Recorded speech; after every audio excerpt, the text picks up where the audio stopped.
Hello, everyone. Walk Hill Bethelite here. And I have a quote that perfectly describes Jehovah's Witnesses. It's a quote or a saying that perfectly fits Jehovah's Witnesses. And that saying is that a smart man can play dumb. But a dumb man can't play smart. And you see that with Jehovah's Witnesses. Again, a stupid man cannot pretend to be a smart man. However, a smart man can pretend to be stupid. It works one way, it doesn't work the other. Let's take an example with Jehovah's Witnesses. One example is the meeting structure of Watchtower. Watchtower has various meetings during the week. However, there's only one public meeting. Think about that. Let that sink in for a moment. Why aren't all Jehovah's Witness meetings public? Well, it's because Watchtower is well aware that its members aren't intelligent enough to be put in a public light. So the Sunday meeting, that's their public meeting. Their Sunday meeting, out of the whole congregation, out of the entire, I don't care if there's 200 people in a congregation, they only want to have two people on the stage in front of the public. And that is one person to give a speech. Now, even with that speech, they're going to give them an outline. They don't trust the person to be able to come up with their own topic. They're going to give them an outline. I've given a talk before. I've seen the outline. You go point by point through this entire outline. And after you've covered everything, the talk is over. You got to actually try to squeeze everything in the allotted time. The other person that they want up on the stage in the one public meeting is the person who basically asks the questions on the Watchtower. Now, they like to give him a flowery name. They call him a conductor, a Watchtower conductor. All he does is point at people. Correct me if I'm wrong in the comments. Point at people and ask them to answer a question. That's all he really does. There's so many questions. Then after all the questions are answered, he just goes on to the next paragraph. You don't want to spend 30 minutes on one paragraph. Common sense stuff. So Watchtower has one public meeting. You're going to say, but what about the what do they call it? Family worship. It used to be the theocratic ministry school. Whatever it is they call it now. What about the meeting during the week? Midweek meeting. Well, that meeting is oftentimes where a lot of Jehovah's Witnesses feel important. They feel special because they get up on stage. A lot of us were born and raised in that cult. I was born and raised in the cult. And they changed the structure of that meeting to where now pretty much anybody that gets up on stage, they come back down from the stage, and this is open to the rest of the congregation. They get up on stage, they come back down, everybody tells them they did a good job. Somebody gives a comment, they raise their hand to give a comment, whether the comment is correct, whether it's off a little bit, whether the person sounds like they're, have a little bit of a touch of mental illness, whatever the case may be, they're told, very fine comment, Brother Vaughn.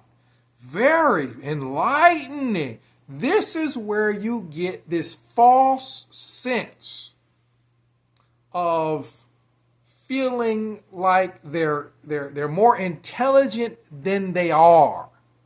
Because Watchtower has given them a whole meeting for them to get up on stage. And if you've ever been to that meeting, you got, looks like 7, 8 people going up on stage. You got somebody getting up there to basically just read. All they do is read. Oftentimes, this is a grown adult. It's not like it's an 8-year-old child that's getting up there and all they're doing is reading and they're being patted on the back and told they're doing a good job because they just read.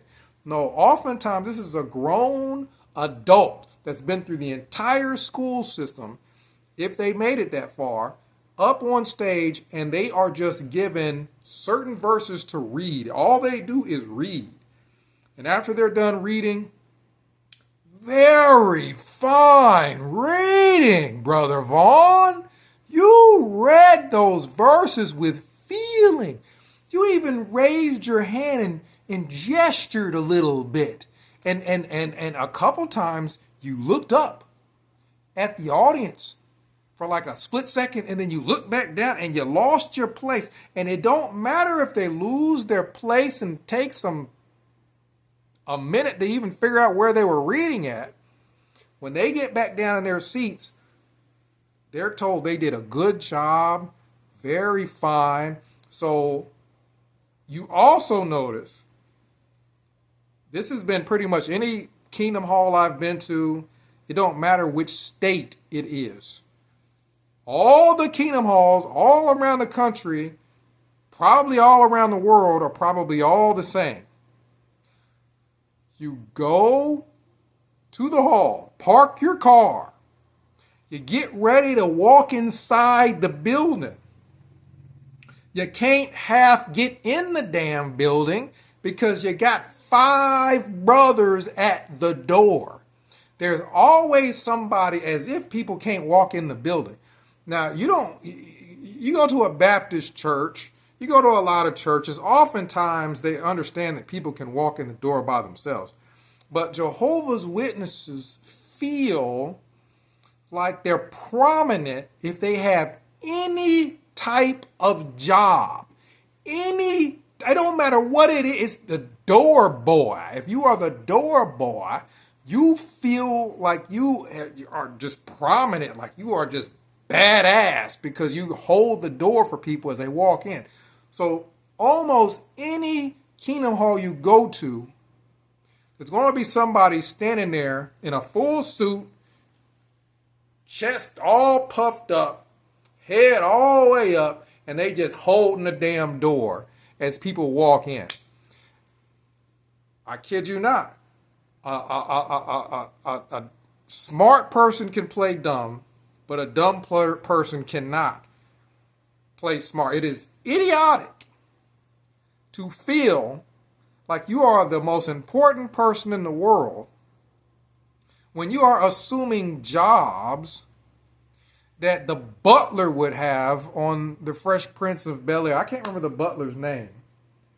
Jeffrey on the Fresh Prince of Bel-Air. You know what I mean? The guy who would bring everybody their food, fix the sandwiches. If somebody rang the doorbell, Jeffrey would have to go run and open the door. That's what Jehovah's Witness men find as prominence, feeling important.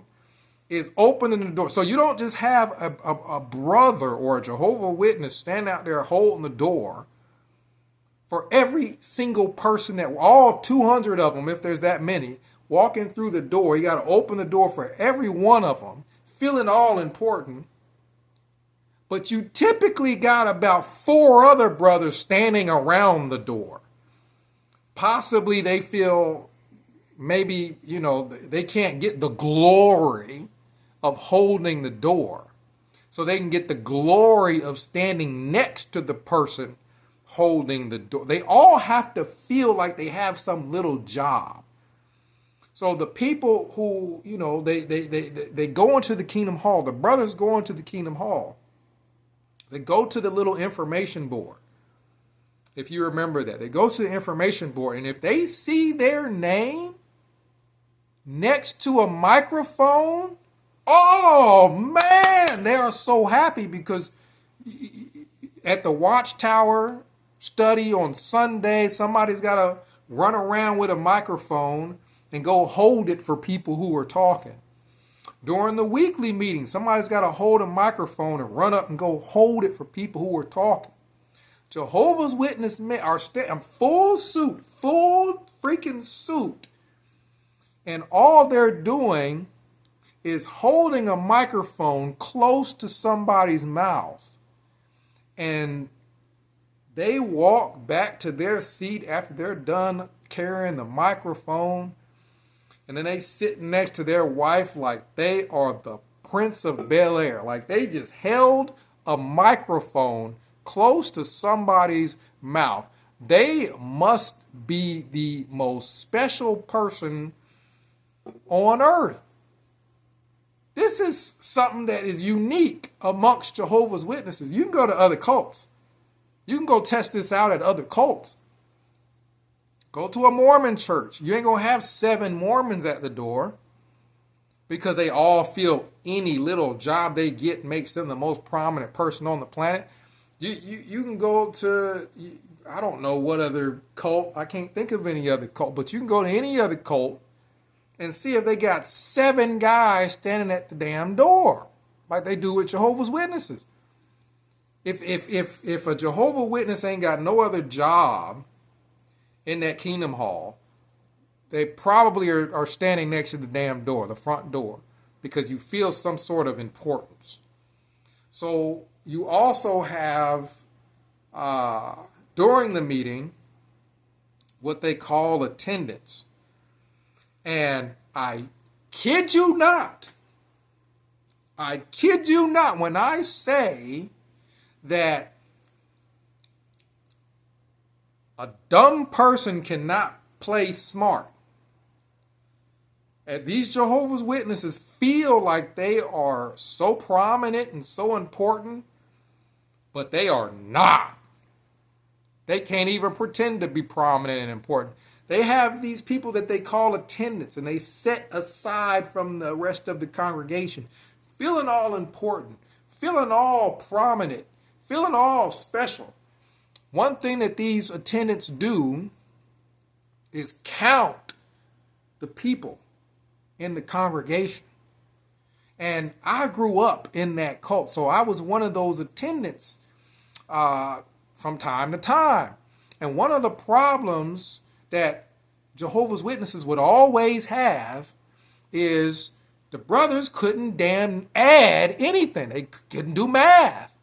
So after everybody goes and counts, and a lot of them have a piece of paper, and they write down on a piece of paper, and then they go into it, because they can't remember.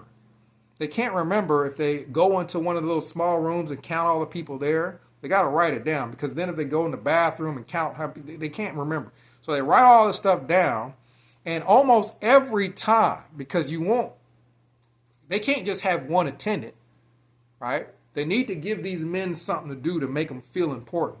So oftentimes you got 2 or 3. They always would come back with different numbers. They would always come back with different. How many you got? Oh, I got such and such. How many you got? Well, it ain't that. I got such and such. Then they had to recount. And this is when I'm younger. I'm not realizing these are grown ass men, and they got to do recounts 3-4 times because they can't add. This ain't the Catholic Church. It ain't like you got 1,000 people in there. You only got probably less than 200 people. And during a week meeting, you might have even less than that. So you got all these little minuscule jobs that you have to give these Jehovah Witness men to make them feel important. And oftentimes with the women, it's just being such and such's wife, right? They're not going to introduce themselves as, hey, my name is such and such. They're going to introduce, especially if their husband is an elder or servant or something, like, I'm such and such's wife. Because that just makes them the most important person in the world, right? Like it is ridiculous. In the real world, a person feels prominent because they went to Princeton University. Or a person feels prominent because they excel at athletics. They're doing something that the average person can't do. They're doing something that is truly unique. What Jehovah's Witnesses feel prominent for is holding doors, run around carrying microphones, being the butler on the Fresh Prince of Bel-Air. Like, this is the feeling of importance, the feeling of prominence. They only got one public meeting, and at that public meeting, Watchtower don't even let the two guys loose that they let get up on stage on the public meeting. They got either an outline they got to follow, or they got a freaking Watchtower, and they just got to go paragraph to paragraph. They're not using your brain for anything. Watchtower knows not to even attempt to use any kind of brain power because there ain't none in the entire Kingdom Hall. None. All these people do is they got a magazine or they got a book. They read the paragraph in the magazine or the book. Then there's some questions at the bottom. Typically those questions are just referring to what you done already read. So if you can just remember what you just read and you can just repeat it, well, you got the answer. And that is it. That is the entire life of a Jehovah Witness. Or you don't forget standing next to a cart, because that makes you real special, right? You stand next to carts. And Jehovah's Witnesses have been put on YouTube and everywhere else where people walk up to those carts. And what happens when they start asking Jehovah's Witnesses questions? When people walk up to the Jehovah's Witnesses that are standing next to carts and asking questions, Jehovah's Witnesses about 9 times out of 10 tell them to go to a website somewhere and find the answer, because they don't know. Or if a person is asking way too many questions, the Jehovah's Witness would just pick up the cart and walk off somewhere else. You don't see no other religious group that literally goes out to preach to people and they can't answer a single damn question anybody asks. Or they up and leave if they feel like the person ain't just going to take the magazine and listen to whatever they're going to say. That is the entire life of Jehovah's Witnesses. And Jehovah's Witnesses don't understand why this quote-unquote preaching work don't work. They're selling buildings. They're regressing. They're losing people. It's because Watchtower has sent out amongst the nations the dumbest people in the world. Like they just, whoever is, it's a vicious cycle of stupidity. It's whoever is dumb enough to fall for whatever somebody tells them when they come knock on their door. That's the person that puts on a suit and then goes out to somebody else's door, trying to find somebody else dumb like they are, that will listen to whoever the heck comes up to their door telling them they got the truth.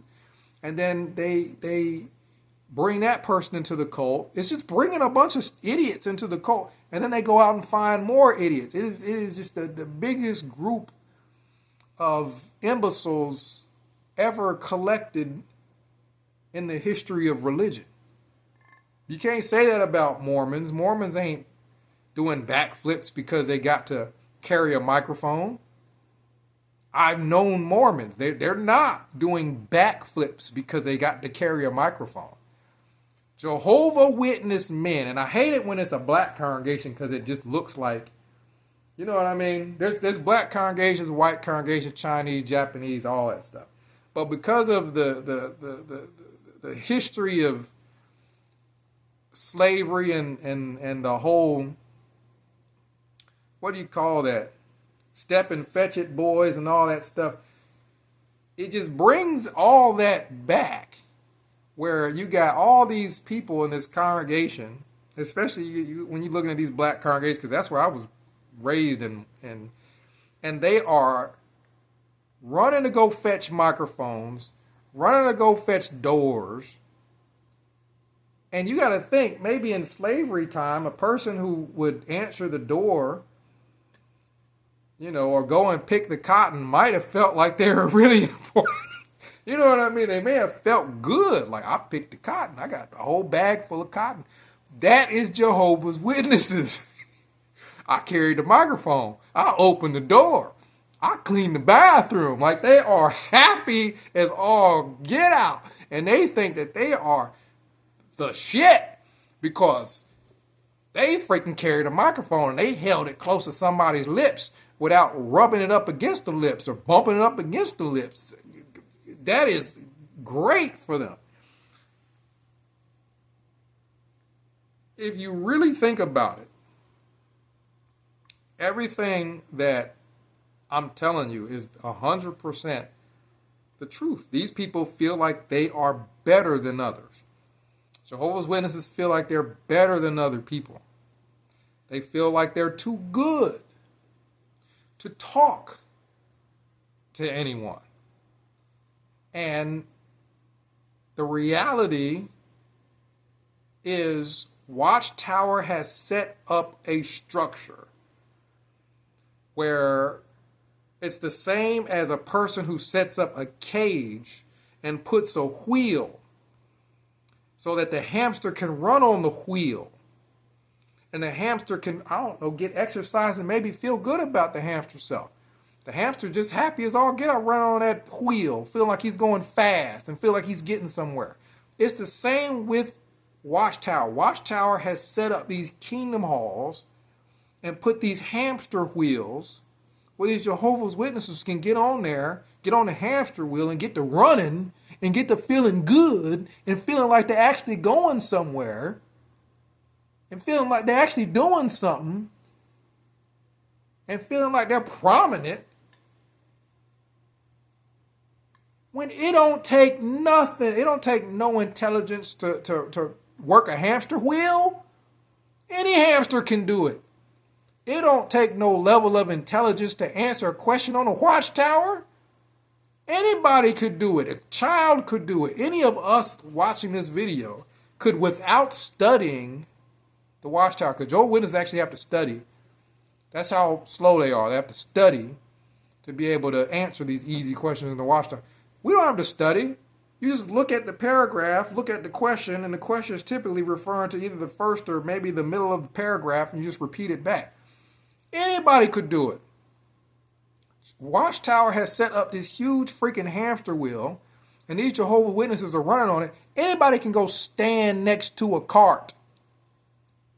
Anybody can open a door. Anybody can hold a microphone close to somebody's lips. And I kid you not, anybody really could get up on stage and give a talk if they ain't got to come up with the information themselves. Somebody's giving it to them. So you literally, all you got to do, how long are the talks? 45 minutes? It ain't even an hour. I can talk for an hour on darn near any subject y'all want. It don't take a genius to, and that's the height of being a Jehovah's Witness, is traveling to another kingdom hall, getting up on stage and talking about an outline somebody else gave you, and all you got to do is cover the topics on the daggum outline, just talk about it. Maybe you get to think about an illustration in the beginning and at the end. It's ridiculous if these people feel like they are the most prominent people in the world. So comment down below, let me know what you think. But yeah, that whole meeting where Jehovah's Witnesses are patting themselves on the back, feeling all good because they gave a quote-unquote talk. No, that's not a public meeting. Watchtower don't want the public seeing the stupidity that gets up on the stage. The people, I kid you not, that can damn near not read. A lot of these people are darn near illiterate. And they get up on the stage and Watchtower lets everybody up there. Ask Serenity, who is not allowed in the quote-unquote school or family worship or whatever the case may be? Any damn one of them, right? There's no level of schooling you gotta have to get on the stage.